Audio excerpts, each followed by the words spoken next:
Assalamualaikum warahmatullahi wabarakatuh. Halo Sobat Biologi, perkenalkan nama saya Cahyo Ramdhani Wibisono dari kelas 10-7 SMA Negeri 1 Rejang-Lebong. Hari ini saya akan menjelaskan tentang materi perubahan lingkungan. Jadi apa itu perubahan lingkungan? Ayo kita bahas. Sebelum membahas perubahan lingkungan, kita perlu tahu dulu apa sih itu keseimbangan lingkungan. Jadi, keseimbangan lingkungan adalah keadaan lingkungan yang stabil dan harmonis, sehingga semua makhluk hidup dapat hidup, tumbuh, dan berkembang dengan baik. Karena lingkungan memiliki kemampuan menjaga kestabilan kehidupan, serta mampu memenuhi kebutuhan makhluk hidup melalui daya dukung dan daya lenting lingkungan. Nah, kemudian kita masuk ke daya dukung dan daya lenting lingkungan. Lingkungan memiliki kemampuan untuk mendukung kehidupan dan memulihkan diri. Bagaimana maksudnya?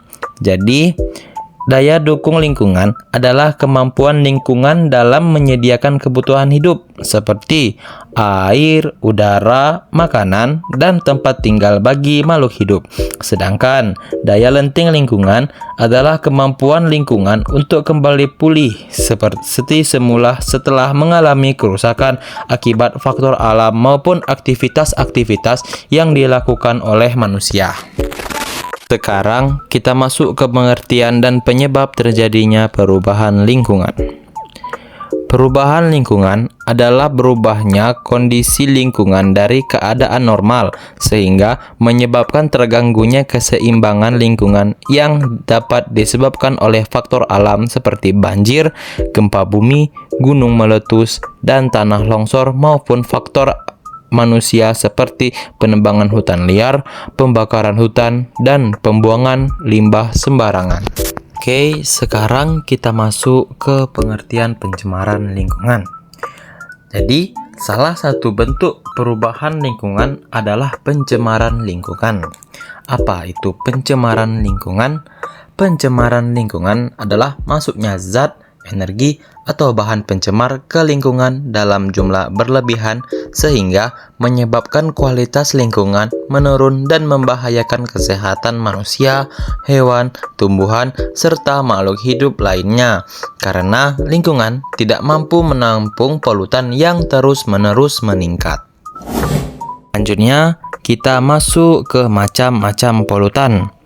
Pencemaran disebabkan oleh berbagai jenis polutan atau bahan pencemar.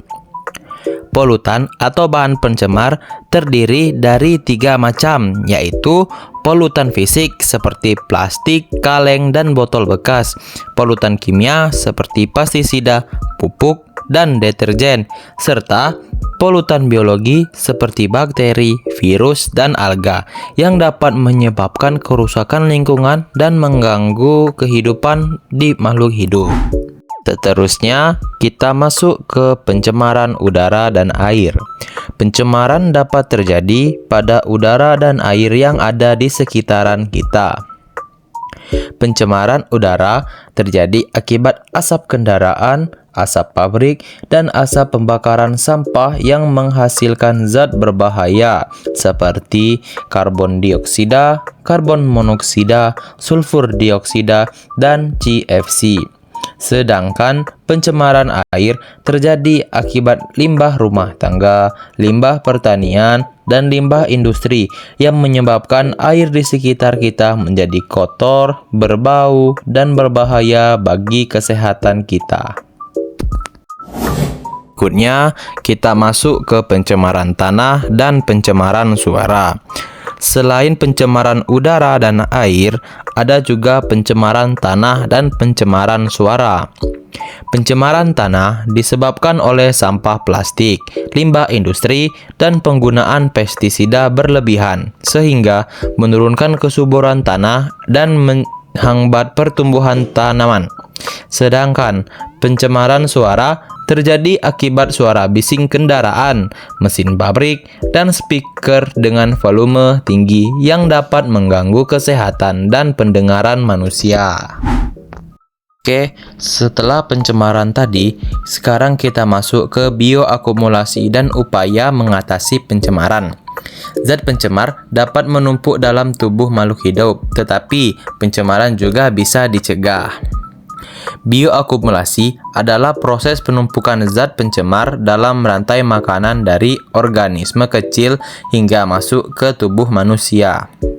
Sedangkan upaya mengatasi pencemaran dapat dilakukan dengan mengurangi penggunaan kendaraan bermotor, menanam pohon, mengolah limbah sebelum dibuang, serta menerapkan prinsip 3R yaitu reduce, reuse, dan recycle.